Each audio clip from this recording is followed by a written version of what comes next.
Hello everyone. Last class में हमने chapter 1 सुभाषितानी के हिंदी ट्रांसलेशन किया। श्लोक पढ़े थे 6। ये 6 श्लोक 5 महाकाव्यों से लिए गए हैं, 5 ग्रंथों से। आज हम इस लेसन के बैक एक्सरसाइज और क्वेश्चन आंसर करेंगे। वर्ड मीनिंग आप कर चुके थे। ये इसका हिंदी ट्रांसलेशन था। फर्स्ट श्लोक का पहले संकेत, फिर प्रसंग, उसके बाद संदर्भ में कि भाई किस बारे में कहा गया है, और प्रसंग में लिखते हैं कि किस पुस्तक से लिया गया है, कौन से ग्रंथ से है। तो पहला श्लोक सूक्ति मंजरी ग्रंथ से है और उसमें गुणियों की प्रशंसा की गई है। फिर इसका सरलार्थ है कि गुणियों में गुण बने रहते हैं और अगर दुष्ट व्यक्ति को मिल जाए तो दोष बन जाते हैं। फिर इसका भावार्थ है, समुद्र और नदी का उदाहरण देके बताया गया है। इसके बाद सेकंड श्लोक है साहित्य संगीत कला विहीन। इसका प्रसंग यह नीति शतकम ग्रंथ से लिया गया है। इसमें संगीत और कला के महत्व को बताया गया है। नेक्स्ट, इसका सरलार्थ कि साहित्य संगीत और कला से रहित जो मनुष्य होता है वो पशु के समान जीवन यापन करता है, ऐसा कहा गया है। ठीक है, यानी कि उस व्यक्ति की तुलना पशु से की गई है। नेक्स्ट, थर्ड श्लोक था लुब्धस्य नश्यति यशे। यह मनुस्मृति नामक ग्रंथ से लिया गया है, जो कि मनु द्वारा रचित है। इसमें लोभ, चुगली, आलस, कंजूसी, इन सब का से होने वाली हानि यानी नुकसान के बारे में बताया गया है कि कैसे लोभी व्यक्ति का यानी लालची व्यक्ति का यश नष्ट हो जाता है, कंजूस व्यक्ति का सुख नष्ट हो जाता है, ये सारा। और जिस राजा के मंत्री दुराचारी हो, आलसी हो, उस राजा का तो राज्य ही नष्ट हो जाता है।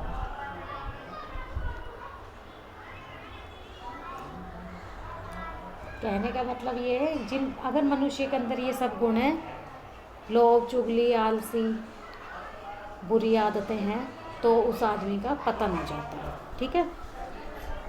नेक्स्ट था हमारा पीत्वा मधुर कटुकम रसम। पीत्वा रसम तु कटुकम मधुरम समानम। इसमें मधुमक्खी के उदाहरण देकर महापुरुष लोगों के बारे में बताया गया है। यह श्लोक शिशुपाल वध नामक ग्रंथ से महाकाव्य से लिया गया। ठीक है, जो कि कवि माघ ने लिखा है, शिशुपाल वध महाकाव्य। और जो पंचतंत्र है वो विष्णु शर्मा ने लिखा है, मनुस्मृति मनु ने। तो इसमें बताया है कि किस प्रकार सज्जन हर परिस्थिति में एक समान ही रहते हैं, चाहे कैसी भी परिस्थिति हो। मधुमक्खी का इसमें उदाहरण दिया गया है कि जिस प्रकार मधुमक्खी कड़वा मीठा रस पीकर भी मीठे शहद को ही बनाती है, उसी प्रकार सज्जन लोग भी कैसे भी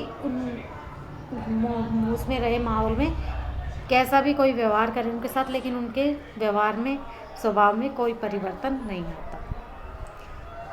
नेक्स्ट, इसमें पंचतंत्र से लिया गया है। इसमें महापुरुषों के स्वभाव का ही बताया गया है कि जिस प्रकार 9 का अंक चाहे हम कैसे भी लिखें उसको, वो अपना आकार नहीं बदलते, नहीं स्वभाव, अपनी प्रकृति नहीं बदलता। उसी प्रकार महापुरुष जो लोग हैं उनकी चाहे हम कितनी भी निंदा कर ले, चाहे उनकी हम प्रशंसा कर ले, निंदा होती है बुराई, लेकिन उनके व्यवहार में कोई परिवर्तन नहीं आता। उन्हें कुछ फर्क नहीं पड़ता कि कोई हमारी बुराई कर रहा है कि कोई हमारी प्रशंसा कर रहा है, कुछ नहीं। नेक्स्ट है हमारा स्त्रियाम न रोचते कुलम वाला। तो इसमें ये भी पंचतंत्र से लिया गया है। इसमें स्त्री घर की खुशहाली में स्त्री के योगदान को बताया कि अगर स्त्री अच्छी तरह से रहती है घर में तो वो घर खुशहाल हो जाता है, आबाद हो जाता है। और स्त्री का चरित्र अच्छा ना हो तो वो घर बर्बाद हो जाता है। यानी कि एक स्त्री ही घर को आबाद कर सकती है, एक स्त्री ही घर को बर्बाद कर सकती है, यानी पतन आ सकता है घर का। ठीक है, आबाद होता है उन्नति करना, हर तरफ से खुशहाली लाना घर में। ठीक है, ये इसका हिंदी ट्रांसलेशन था। अब हम इसकी बैक एक्सरसाइज और क्वेश्चन आंसर देखेंगे। फर्स्ट क्वेश्चन है, पाठे दत्तानाम पदानाम सस्वरम वाचनम कुरुत, कि पाठ में जो श्लोक दिए हैं उनको अपने स्वर में पढ़ना है, तो वो आप पढ़ लोगे। नेक्स्ट है श्लोकांशेषु रिक्त स्थानानि पूर्य, श्लोक के अंश दिए गए हैं, इनको पूरा करना है। समुद्र मासादे भवन्ते पेया, यानी समुद्र में मिलकर पीने योग्य नहीं रहती। नेक्स्ट है डैश वचे मधुर सुक्त रसम सृजंती श्रुत्वा, क्या आएगा इसमें? श्रुत्वा।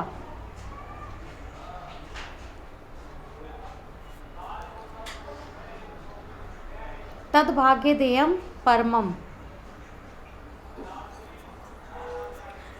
विद्या फलम व्यसनीने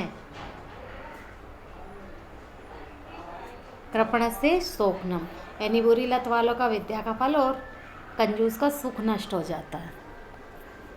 स्त्रियाम डैश सर्वम तदम डैश कुलम, इसमें आएगा स्त्रियाम रोचमानायाम।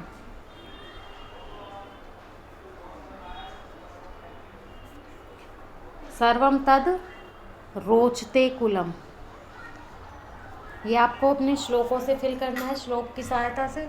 तो पीछे श्लोक दिए गए हैं लेसन में, आप उनमें से देख सकते हो। नेक्स्ट है प्रश्नानाम उत्तराणि एक पदेन लिखत। फर्स्ट क्वेश्चन हमारा है व्यसनी ने किम नश्यति, बुरी लत वालों का क्या नष्ट हो जाता है? क्या नष्ट होता है? विद्या फलम।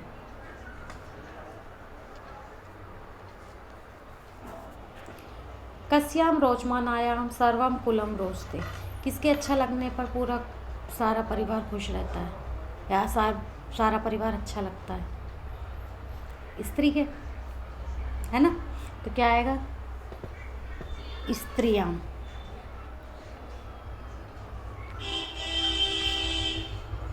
कस्याम स्त्रियाम, षष्ठी विभक्ति है ना, बहुवचन। नेक्स्ट देखिए, कस्य यशे नश्यति, किसका यश नष्ट हो जाता है? किसका यश नष्ट होता है? लालची का, यानी लुब्धस से। ठीक है। मधुमक्षिका किम जन्यति, मधुमक्षिका यानी मधुमक्खी क्या पैदा करती है, क्या बनाती है? माधुर्यम, यानी शहद।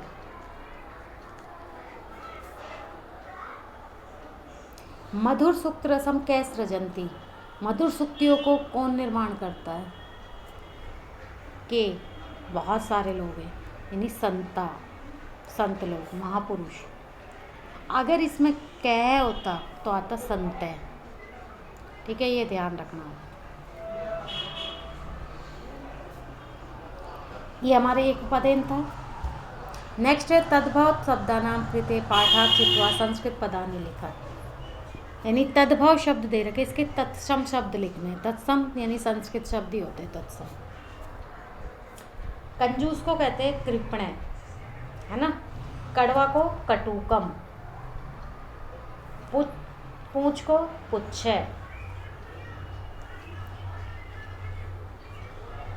लोभी को लुब्ध है, इसमें विसर्ग भी आएगा। मधुमक्खी को मधुमक्षिका,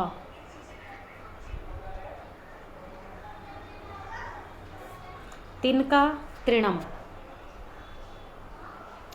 ये हमारे तद्भव शब्द हैं जो हिंदी में कहा, और ये हमारे तत्सम शब्द हैं, इनको संस्कृत पदम भी कहते हैं। ठीक है।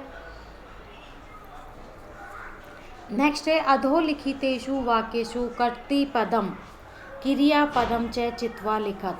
कर्तृपदम होता है सब्जेक्ट, कर्ता, और क्रियापदम यानी क्रिया, धातु, ये लिखना है, चित्वा चुनकर।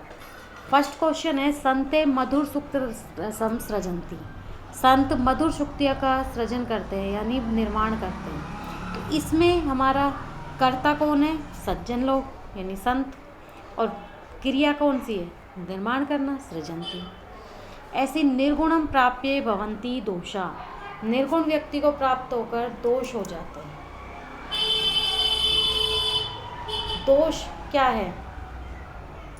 इसमें करता है दोष, ये कंपल्सरी नहीं है, सब्जेक्ट पहले ही आएगा। और भवंती इसमें क्या हो गया? क्रिया हो गई। गुणगेशु गुणा भवंती, गुणियों में गुण रहते हैं। तो कर्ता क्या है? गुण है इसमें। और भवंती क्रिया।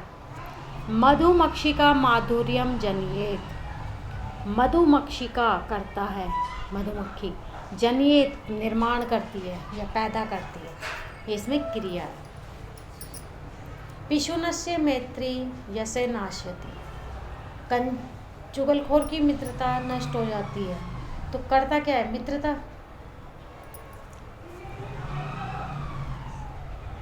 है ना? और नाश्यति क्रिया।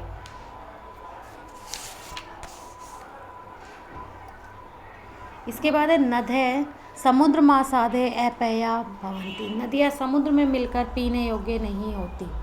अब इसमें क्रिया तो सबको पता है भवंती, और नदी क्या है? इसमें करता है। ठीक है। नेक्स्ट है रेखांकित पदानी आधृत्य प्रश्न निर्माणम कुरुत। जिस वर्ड के नीचे अंडरलाइन की गई है उस वर्ड का हमें प्रश्न निर्माण करना है। तो प्रश्न निर्माण का आपको पता है कि जिस शब्द के नीचे अंडरलाइन है उस शब्द को देखेंगे हम कौन से लिंग का कौन सा वचन है, कौन सी विभक्ति है। तो गुणा जो शब्द है वो पुल्लिंग का बहुवचन है। गुणे, गुणौ, गुणः, पुल्लिंग का एक प्रथमा विभक्ति का बहुवचन। तो प्रथमा विभक्ति के बहुवचन में किम शब्द के रूप आते? के। क्या लिखेंगे? के गुणगेशु गुणा भवंती। और उसके बाद क्या लिखेंगे? क्वेश्चन मार्क, सॉरी, के गुणगेशु गुणा भवंती। और इसके बाद क्या लिखेंगे? Question mark. है ना? देखिए ऐसे करने हैं ये आपके पहले एक पदेन करोगे साफ साफ राइटिंग में, सुंदर सुंदर ऐसे। ठीक है। इसके बाद आप संस्कृत पदानी लिखोगे ऐसे। ठीक है। और इसके बाद प्रश्न निर्माण इस तरह करोगे कि ये क्वेश्चन मार्क। नेक्स्ट है नदे सुस्वादु तोया भवंती। नदियाँ स्वादिष्ट जल वाली होती है। अब नदे जो शब्द है वो कौन से लिंग का कौन सा वचन है? स्त्रीलिंग, नदी शब्द के रूप है ना। स्त्रीलिंग प्रथमा विभक्ति का बहुवचन है ये। ठीक है। तो प्रथमा विभक्ति के बहुवचन में आता है का, के, का के पीछे विसर्ग कहा, है ना। और भवंती के बाद क्वेश्चन मार्क आएगा। ठीक है। नेक्स्ट है लुब्धस्य यशे नश्यति। लुब्धस्य शब्द पुल्लिंग का षष्ठी विभक्ति का एक वचन है, ये तो पता ही है, कस्य आएगा। इसमें तो कुछ आपको देखना ही नहीं है, बहुत बार पढ़ चुके हो आप लोग कि रामस्य रामयो रामाणा यही होता है ना। तो लुब्धस्य तो आएगा कस्य, यानी किसका यश नष्ट हो जाता है। नेक्स्ट देखिए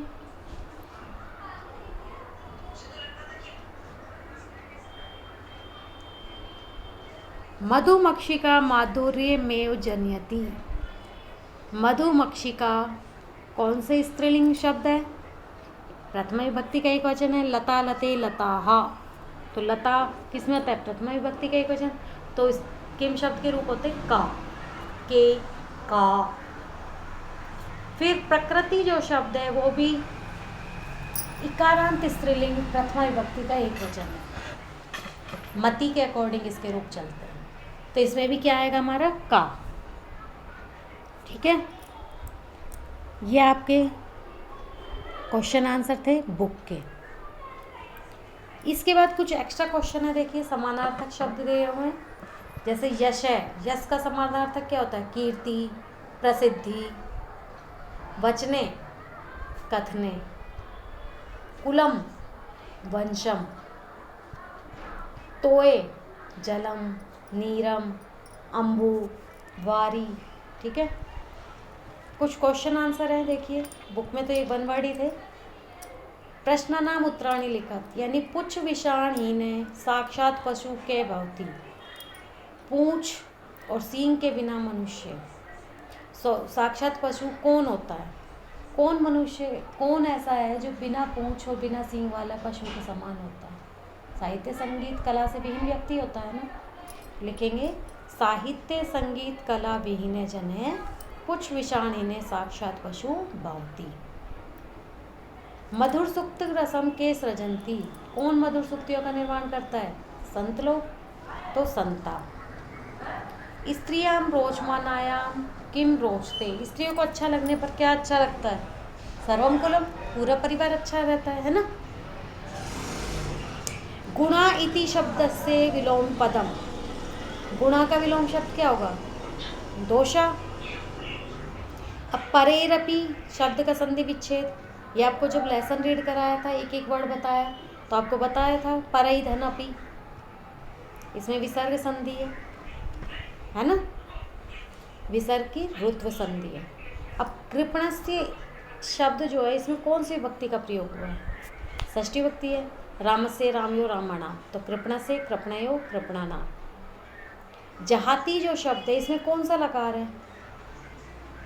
लट लकार है। पठती पठते पठंती, है ना। जहाती जहाते जहांती। ठीक है, नेक्स्ट देखिए, ये आपका हो गया प्रश्न संख्या 5 ये थी, ये आप खुद कर लोगे, बता दिया वैसे मैंने। तो ये हमारा लेसन कंप्लीट। ये बच गया हमारा संधि विच्छेद। देखो संधि विच्छेद क्या, ये वर्ड अलग अलग कर रखे हैं, तो ये तो आप खुद भी कर लोगे, इसमें ऐसा कुछ भी नहीं है, क्योंकि जब लेसन रीड करा है एक एक वर्ड आपको बताए थे, तो ये आप खुद कर लीजिए, इसमें कुछ नहीं है। वर्ड्स अलग हैं, इसमें संधि वंधि कुछ नहीं है ऐसा कि संधि हो रही हो। ठीक है, तो ये लेसन हमारा कंप्लीट। नेक्स्ट क्लास में हम नेक्स्ट लेसन पढ़ेंगे। ओके, तो आप ये होमवर्क अपनी फेयर नोटबुक में कर लें और वीडियो को ध्यान से सुनें।